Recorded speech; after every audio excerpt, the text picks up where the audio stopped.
ரெண்டாவது 35%ல Sun film போட்டிருக்குது. அதுவும் பார்த்துக்கலாம், சைடு பார்த்துருக்கோம். மேலே வந்து மேக்ஸிமம் வந்து 4 அடியில் வந்து கேரியர் போடுவாங்க. நாம் என்ன பண்ணிக்கிறோம்னா 7 அடியில் கேரியர். இது பிளாக்கு சில்வரு பிளாக் 3 கலரில் வரும். ஆனால் இந்த கலர் நல்லா இருக்கும். ஆனால் காமனாக ஆனால் கைப்பிடிங்க எல்லாம் பிளாக்ல வரனால ஒரே மாதிரி பிடிச்சி 7 அடியில் கேரியர். அது மட்டும் அடுத்தது பார்த்தீங்கன்னா ஸ்டெப் அதுக்கு தகுந்த மாதிரி ஸ்டெப் பண்ணியாச்சு. இதெல்லாம் இன்னொரு வேலை என்ன பண்ணிக்கிறோம், சரி இவ்வளவு பண்ணிட்டோம், ஆனால் வந்து இந்த சைடை சேரிச்சு துருப்பிடிச்சிருந்தாங்க. இந்த எக்ஸ்ட்ரா சாணி மேட்டு அது ஒன்று பண்ணியிருக்குது. எப்பயுமோ நம்ம உள்ளுக்குள்ளே பண்ணுற இன்னொரு வேலை, டோர் ஓப்பன் பண்ணதுமே உள்ளுக்குள்ளே எரியுதா டோர் லைட்டு. இதெல்லாம் இன்னொன்று அந்த பக்கம் வாங்கலாம்.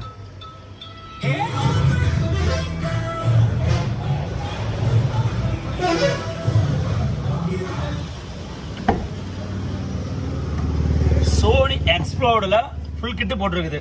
ஃபஸ்ட்டு சோனியில் பார்த்தீங்கன்னா வச்சுக்கோங்களேன்,